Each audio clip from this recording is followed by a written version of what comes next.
নমস্কার, আমি মিলন স্যার। পাল একাডেমি সেন্টারে তোমাদের সকলকে জানাই স্বাগত। আমি আজকে আবার নিয়ে এসেছি তোমাদের কাছে আরআরবি এনটিপিসি 2025 সালের তোমাদের 22 আগস্টের ফার্স্ট শিফটের যে প্রশ্নগুলি এসেছিল তার প্রত্যেকটি প্রশ্ন নিয়ে আজকের এই টিউটোরিয়ালে তোমাদের সাথে আমি আলোচনা করব। তাহলে চলো আমরা সময় নষ্ট করব না, আমরা সরাসরি দেখে নিই প্রশ্নগুলি।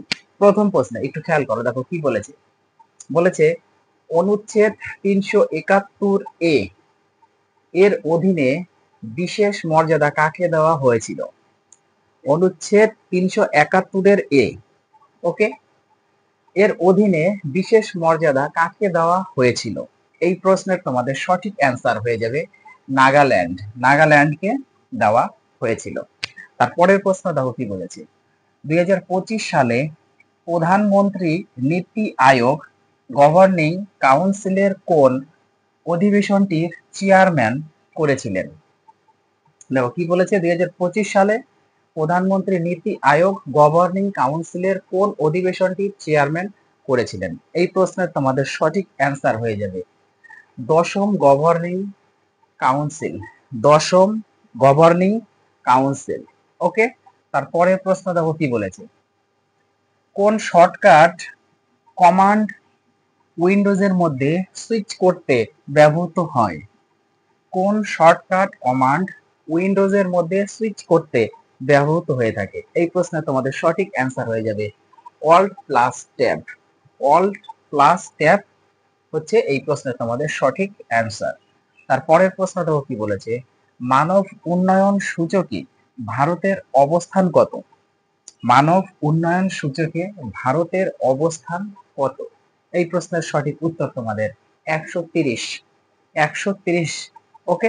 তারপরের প্রশ্ন দেখো কি বলেছে, বিশ্বের দক্ষিণে মরুভূমি কোনটি?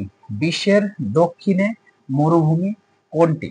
এই প্রশ্নের সঠিক অ্যান্সার তোমাদের হবে কালাহারি।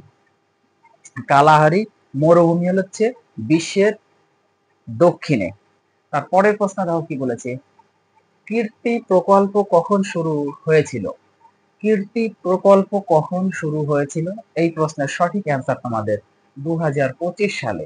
2025 সালে কীর্তি প্রকল্প শুরু হয়েছিল। তারপরের প্রশ্ন দেখো কি বলেছে, ইসরো এর এনজিএলভি এর পূর্ণ রূপ কি? ইসরো এর এনজিএলভি এর পূর্ণ রূপ কি? এই প্রশ্নের তোমাদের সঠিক অ্যান্সার হয়ে যাবে new generation launch vehicles. New generation launch vehicles, okay. তারপরে প্রশ্নটা কি বলেছে, বিশ্ব সংবাদপত্র স্বাধীনতা সূচক 2025-এ ভারতের স্থান কত? বিশ্ব সংবাদপত্র স্বাধীনতা সূচক 2025-এ ভারতের স্থান কত? এই প্রশ্নের সঠিক অ্যান্সার তোমাদের 151তম, 151, ওকে। তারপরের প্রশ্ন দেখো কি বলেছে। বলেছে 2025 সালের ট্রাভেল লেজার 2025 সালের travel leisure world's best awards এ বিশ্বের সেরা 10টি আন্তর্জাতিক বিমানবন্দরের মধ্যে স্থান পাওয়া একমাত্র ভারতীয় বিমানবন্দর কোনটি? দেখো কি বলেছে, বলছে 2025 সালের travel leisure world's best awards এ বিশ্বের সেরা 10টি আন্তর্জাতিক বিমানবন্দরের মধ্যে স্থান পাওয়া একমাত্র ভারতীয় বিমানবন্দর কোনটি? এই প্রশ্নের সঠিক অ্যান্সার তোমাদের হবে ছত্রপতি শিবাজি মহারাজ আন্তর্জাতিক বিমানবন্দর। ছত্রপতি শিবাজি মহারাজ আন্তর্জাতিক বিমানবন্দর, ওকে। তারপরের প্রশ্ন দাও কি বলেছে, অভিবাসন ও বিশ্বাস নিয়ে অভিবাসন ও বিশ্বাস নিয়ে লেখার জন্য কোন লেখককে পেন প্রিন্টার পুরস্কার 2025 দেওয়া হয়েছে? অভিবাসন ও বিশ্বাস নিয়ে লেখার জন্য কোন লেখককে পেন প্রিন্টার পুরস্কার 2025 দেওয়া হয়েছে? এই প্রশ্ন তোমাদের সঠিক অ্যান্সার লীলা আবু লেলা। লীলা আবু লেলা তাকে দেওয়া হয়েছে, লীলা আবু লেলাকে দেওয়া হয়েছে, ওকে। তারপরের প্রশ্ন দেখো কি বলেছে, পরের প্রশ্নে একটু চোখ রাখো। দেখো পরের প্রশ্নে বলা হয়েছে যে কোন জীব সবচেয়ে বেশি খায়? কোন জীব সবচেয়ে বেশি খায়? এই প্রশ্নের তোমাদের সঠিক অ্যান্সার হয়ে যাবে নীল তিমি। নীল তিমি সবচেয়ে বেশি খায়। তারপরের প্রশ্ন দেখো কি বলেছে, 2024 টু 2025 সালের স্বচ্ছ স্বচ্ছ সার্বেক্ষণে টানা অষ্টমবারের মতো ভারতের সবচেয়ে পরিষ্কার শহর হিসাবে কোন শহরকে মনোনীত করা হয়েছে? দেখো প্রশ্নটা কি বলেছে, 2024 থেকে 2025 সালের স্বচ্ছ সার্বেক্ষণে টানা অষ্টমবারের মতো ভারতের সবচেয়ে পরিষ্কার শহর হিসেবে কোন শহরকে মনোনীত করা হয়েছে? এই প্রশ্নে তোমাদের সঠিক অ্যান্সার হয়ে যাবে ইন্দোর। ইন্দোর শহরকে, যেটা হচ্ছে রয়েছে মধ্যপ্রদেশ রাজ্যে। ওকে, অর্থাৎ মধ্যপ্রদেশের ইন্দোর শহরকে। তারপরের প্রশ্ন দেখো কি বলেছে, ভারতের তৃতীয় বৃহত্তম রাজ্য কোনটি? ভারতের তৃতীয় বৃহত্তম রাজ্য কোনটি? এই প্রশ্নে তোমাদের সঠিক অ্যান্সার হয়ে যাবে মহারাষ্ট্র। মহারাষ্ট্র হলো ভারতের তৃতীয় বৃহত্তম রাজ্য। তোমরা আমাকে একটু কমেন্ট বক্সে অবশ্যই কমেন্ট করবা যে ভারতের প্রথম এবং দ্বিতীয় বৃহত্তম রাজ্য কোনটি। তৃতীয় যেমন মহারাষ্ট্র, তাহলে প্রথম আর দ্বিতীয় বৃহত্তম রাজ্য, এই দুটো আমাকে একটু কমেন্ট বক্সে কমেন্ট করে জানাবে। যাদের ঠিক হবে তাদেরকে অবশ্যই আমি লাইক করব। তারপরে প্রশ্ন দেখো কি বলেছে, পানির রাসায়নিক সূত্র কি? পানির রাসায়নিক সূত্র কি? এই প্রশ্নে তোমাদের সঠিক অ্যান্সার হয়ে যাবে H2O। H2O হচ্ছে পানির রাসায়নিক সূত্র। তারপরের প্রশ্ন দেখো কি বলেছে, প্রথম বিশ্বযুদ্ধ কখন সংঘটিত হয়েছিল? প্রথম বিশ্বযুদ্ধ কবে হয়েছিল? এই প্রশ্নের সঠিক অ্যান্সার 1914 থেকে 1918 সাল পর্যন্ত। ওকে, 1914 থেকে 1918 সাল পর্যন্ত প্রথম বিশ্বযুদ্ধ সংঘটিত হয়েছিল। তারপরে প্রশ্নটাও কি বলেছে, ভারতের জাতীয় পাখি কি? ভারতের জাতীয় পাখি কি? আশা করি এই প্রশ্নের অ্যান্সার তোমরা প্রত্যেকেই জানো। ভারতের জাতীয় পাখি হচ্ছে ময়ূর। তারপরের প্রশ্ন দেখো কি বলেছে, জয় জওয়ান জয় কিষান স্লোগান কে দিয়েছিলেন? জয় জওয়ান জয় কিষান স্লোগান কে দিয়েছিলেন? এই প্রশ্নে তোমাদের সঠিক অ্যান্সার হয়ে যাবে লাল বাহাদুর শাস্ত্রী। লাল বাহাদুর শাস্ত্রী দিয়েছিলেন। তারপরের প্রশ্ন দেখো কি বলেছে, প্লেগ রোগ কিসের কারণে হয়? প্লেগ রোগ কিসের কারণে হয়? প্লেগ রোগ ব্যাকটেরিয়ার কারণে হয়, অথবা ব্যাকটেরিয়া ঘটিত রোগ হচ্ছে প্লেগ রোগ। ওকে, তারপরের প্রশ্ন দেখো কি বলেছে, ভারতের প্রথম উপগ্রহ কোনটি? ভারতের প্রথম উপগ্রহ হচ্ছে আর্যভট্ট। ওকে, আর্যভট্ট হচ্ছে ভারতের প্রথম উপগ্রহ। তারপরের প্রশ্নটাও কি বলেছে, ভারতীয় সংবিধানে কটি অনুচ্ছেদ আছে? ভারতীয় সংবিধানে কতগুলি অনুচ্ছেদ রয়েছে? এই প্রশ্নের সঠিক অ্যান্সার তোমাদের 448টি। 448, 448টি অনুচ্ছেদ রয়েছে। তারপরের প্রশ্ন দেখো, কোন দেশে জগিং নিষিদ্ধ? কোন দেশে জগিং করা নিষিদ্ধ? এই প্রশ্নের সঠিক অ্যান্সার হচ্ছে বুরুন্ডি। বুরুন্ডি দেশে জগিং নিষিদ্ধ। তারপরের প্রশ্ন দেখো কি বলেছে, যক্ষগানা যক্ষগানা লোকনৃত্য ভারতের কোন রাজ্যের সাথে সম্পর্কিত? যক্ষগানা লোকনৃত্য ভারতের কোন রাজ্যের সাথে সম্পর্কিত? এই প্রশ্নের সঠিক অ্যান্সার তোমাদের কর্ণাটক। কর্ণাটক রাজ্যের সাথে সম্পর্কিত এই যক্ষগানা লোকনৃত্য। ওকে, তারপরে প্রশ্ন দেখো কি বলেছে, কোন নদী সিন্ধু সভ্যতার সাথে সম্পর্কিত নয়?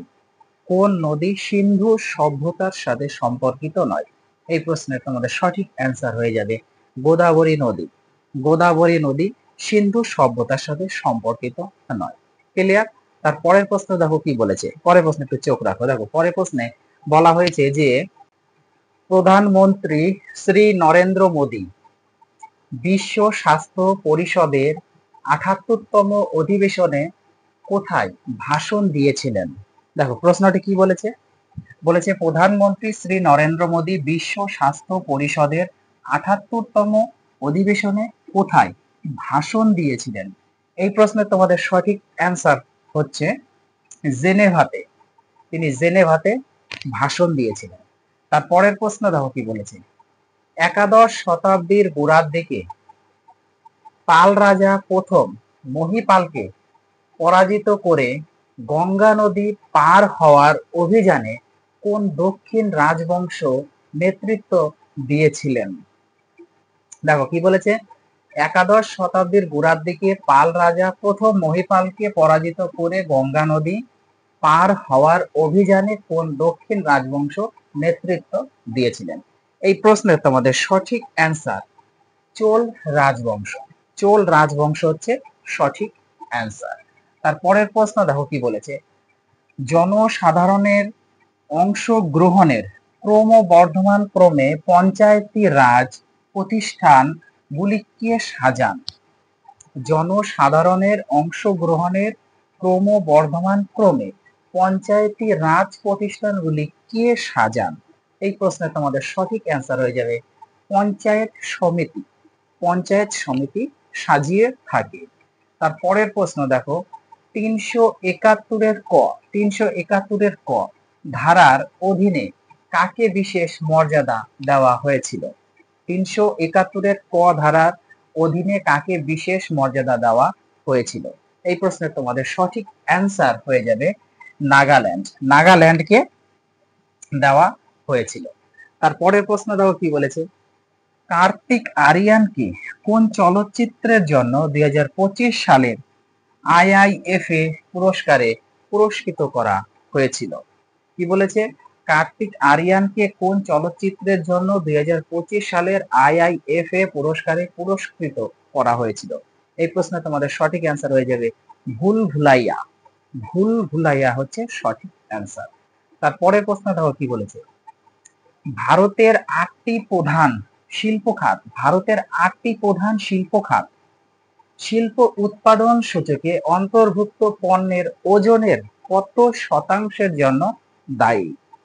দেখো কি বলেছে, ভারতের 8টি প্রধান শিল্প খাত শিল্প উৎপাদন সূচকে অন্তর্ভুক্ত পণ্যের ওজনের কত শতাংশের জন্য দায়ী? এই প্রশ্নের তোমাদের সঠিক অ্যান্সার হয়ে যাবে 40.27%। 40.27% হচ্ছে এই প্রশ্নের সঠিক অ্যান্সার। তারপরের প্রশ্ন দেখো কি বলেছে, ভারতের গুরুত্বপূর্ণ কর্মকর্তাদের বেতন ও ভাতা সংবিধানের কোন তফসিলে উল্লেখ করা হয়েছে? ভারতের গুরুত্বপূর্ণ কর্মকর্তাদের বেতন ও ভাতা সংবিধানের কোন তফসিলে উল্লেখ করা হয়েছে? এই প্রশ্নে তোমাদের সঠিক অ্যান্সার হয়ে যাবে দ্বিতীয় তফসিলে। দ্বিতীয় তফসিলে এটি উল্লেখ করা হয়েছে। তাহলে এটাই ছিল তোমাদের আজকের লাস্ট কোশ্চেন। আর 22 আগস্টের থার্ড শিফটের প্রত্যেকটি প্রশ্ন আমি তোমাদের একটু আলোচনা করার চেষ্টা করলাম। তাহলে তোমরা এই ক্লাসটা একটু গুরুত্ব দিয়ে রিভাইজ করো। আমি আবার আসবো পরবর্তী পাঠ নিয়ে। তাহলে আজকের মতো এখানে শেষ করছি।